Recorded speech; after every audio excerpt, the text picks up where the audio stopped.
आप सभी को हरतालिका तीज की हार्दिक शुभकामनाएं। आज की इस वीडियो में आप सुनेंगे हरतालिका तीज के दिन सुनी जाने वाली व्रत कथा और माता पार्वती जी की आरती। साथ ही आप जानेंगे हरतालिका तीज के शुभ मुहूर्त के बारे में। हरतालिका तीज का व्रत भगवान शिव और मां पार्वती को समर्पित है। यह व्रत महान पुण्य देने वाला है। जो भी महिलाएं इस दिन व्रत को रखती हैं और भगवान शिव तथा माता पार्वती की विधि विधान से पूजा करती हैं, उन्हें अखंड सौभाग्य की प्राप्ति होती है। इस व्रत को सुहागिन महिलाएं अपने पति की लंबी आयु की कामना से रखती हैं। तो दूसरी ओर कुंवारी कन्याएं भी इस व्रत को रख सकती हैं, क्योंकि देवी पार्वती ने भी भगवान शिव को पति रूप में प्राप्त करने के लिए कठिन निराहार और निर्जल रहकर हरतालिका का व्रत किया था। आज की इस वीडियो में आप सुनेंगे हरतालिका तीज की व्रत कथा। साथ ही वीडियो के लास्ट में आप जानेंगे पूजा विधि और शुभ मुहूर्त के बारे में। सबसे पहले तो आप सभी को हरतालिका तीज की हार्दिक शुभकामनाएं। चलो कथा सुनाते हैं। पौराणिक कथा के अनुसार एक बार भगवान भोलेनाथ ने माता पार्वती को उनके पूर्व जन्म के बारे में बताते हुए इस व्रत के महत्व को समझाया।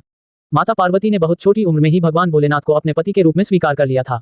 उन्होंने बाल्यावस्था में ही 12 वर्षों तक हिमालय के किनारे बैठकर कठिन तप शुरू कर दिया। अपने इस तप के दौरान उन्होंने बिना कुछ खाए पिए अपना जीवन बिताया। उन्होंने जीवित रहने के लिए सूखे पत्ते और हवा खाकर ही कई वर्षों तक गुजारा किया। देवी पार्वती को इस स्थिति में देखकर उनके पिता बहुत दुखी रहते थे। देवी को तपस्या करते देखकर भगवान विष्णु प्रसन्न हो गए, जिसके बाद महर्षि नारद जी उनके पिता के पास भगवान विष्णु के विवाह का प्रस्ताव लेकर पहुंचे। भगवान विष्णु से विवाह के रिश्ते की बात सुनकर उनकी तो खुशी का ठिकाना ही नहीं रहा।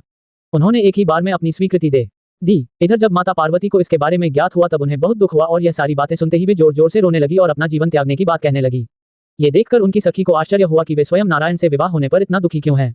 तब उन्होंने अपनी सखी को बताते हुए कहा कि वे इतना कठिन तप और व्रत तो भगवान भोलेनाथ को ही पति के रूप में पाने के लिए कर रही हैं, लेकिन उनके पिता उनका विवाह भगवान विष्णु से ही करवाना चाहते हैं। तब उनकी सखी ने उन्हें वन में जाकर तप करने की सलाह दी। उनके कहने के अनुसार देवी पार्वती ने एक गहन वन में जाकर कठिन तपस्या के लिए स्थान चुना और एक गहरी गुफा में जाकर तपस्या में लीन हो गई। उन्होंने स्वयं को पूरी तरह से भगवान शिव की भक्ति में लीन कर दिया। भाद्रपद मास के शुक्ल पक्ष की तृतीया तिथि के दिन देवी पार्वती ने रेत से शिवलिंग बनाया। रात भर जागरण करके भगवान शिव की स्तुति की। देवी पार्वती के इस समर्पण भाव को देखकर भोलेनाथ जी प्रसन्न हो गए और स्वयं उनके पति के रूप में मिलने का वरदान दे दिया। मान्यता है कि जो भी महिला इस दिन पूरे विधि विधान और श्रद्धा पूर्वक व्रत करती है, उसके सुहाग की लंबी उम्र होती है। जो कुंवारी कन्या इस व्रत को विधि विधान से करती है, उसे इच्छा अनुसार वर की प्राप्ति होती है। इसके अलावा विवाहित स्त्रियों को भी खुशहाल दाम्पत्य जीवन का सुख प्राप्त होता है। अब सुनिए माता पार्वती की आरती। ओम जय पार्वती माता मैया, जय पार्वती माता ब्रह्म सनातन देवी शुभ फल की दाता। ओम जय पार्वती माता हरि कुल पद्म विनाशिनी, जय सेवक त्राता जगजीवन जगदम जगजीवन जगदम्बा हरि हर गुण गाता। ओम जय पार्वती माता सिंह को वाहन साजे कुंडल है साथा देव वधु जहम गावत नृत्य करता था। जय पार्वती माता सत सतयुग शील सुंदर नाम सती कहलाता, मैया नाम सती कहलाता। हिमाचल घर जन्मी सखियन रंग राता। ओम जय पार्वती माता शुभ निशुमम विधारे हिमाचल स्याता मैया हिमाचल चल स्याता। सहस भुजा तनु धर के चक्र लियो हाथा मैया। ओम जय पार्वती माता सृष्टि रूप तू ही जननी शिव संग रंग राता मैया शिव संग रंग राता। नंदी भरिंगी बिन लाही नंदी भरिंगी बिन ला सारा मद माता। ओम जय पार्वती माता देवन अर्ज करत हम चित को लाता मैया हम चित को लाता। गावत दीदी ताली मन में रंग राता। ओम जय पार्वती माता श्री प्रताप आरती मैया की। जो कोई नर गाता मैया, जो कोई नर गाता सदा सुखी रहता, वो सदा सुखी रहता, वो सुख संपत्ति पाता। ओम जय पार्वती माता। ओम जय पार्वती माता मैया, जय पार्वती माता ब्रह्म सनातन देवी शुभ फल की दाता। ओम जय पार्वती माता। ओम जय पार्वती माता। अब जानिए शुभ मुहूर्त के बारे में। इस बार 25 अगस्त सोमवार को और 26 अगस्त मंगलवार दोनों ही दिन हरतालिका तीज का व्रत रखा जाएगा। इस बार तृतीया तिथि प्रारंभ होगी 25 अगस्त सोमवार को दोपहर 12:35 से और तृतीया तिथि की समाप्ति होगी 26 अगस्त मंगलवार को दोपहर 1:54 पर। अगर प्रदोष काल और निशिता काल मुहूर्त की बात करें तो 25 अगस्त सोमवार को प्रदोष काल का समय तृतीया तिथि में प्राप्त हो रहा है और 26 अगस्त मंगलवार को उदया तिथि के अनुसार हरतालिका तीज का व्रत रहेगा। तो आपको बताते हैं 25 अगस्त सोमवार के मुहूर्त के बारे में। इस दिन ब्रह्म मुहूर्त का समय रहेगा सुबह 4:34 से सुबह 5:22 तक। सुबह की पूजा का शुभ मुहूर्त होगा सुबह 4:49 से सुबह 5:56 तक।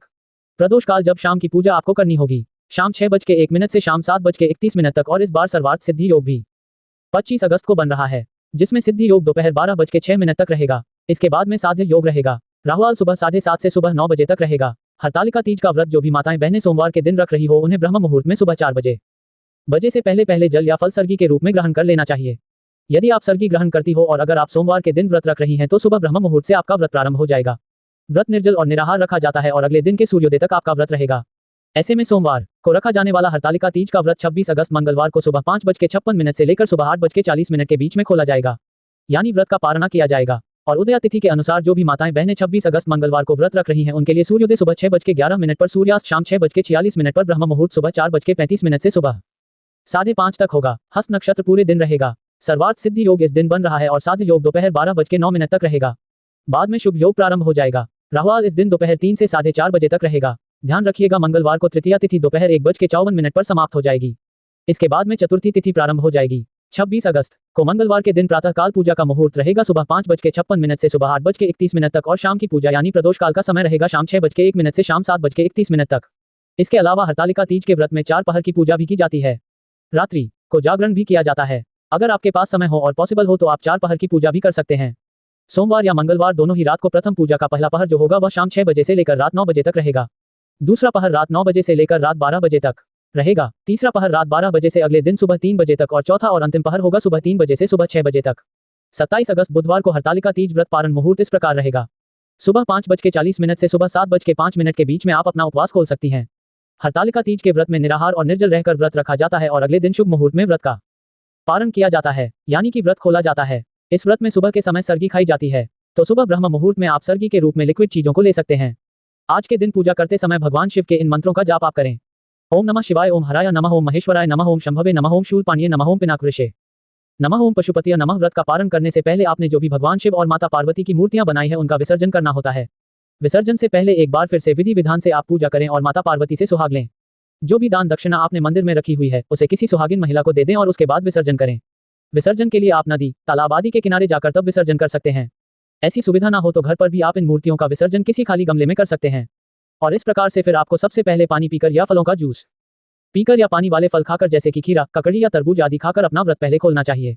उसके बाद ही आपको भोजन करना चाहिए। नमक वाले भोजन का सेवन आपको सबसे बाद में करना चाहिए और ध्यान रखें कि आज का भोजन शुद्ध सात्विक हो।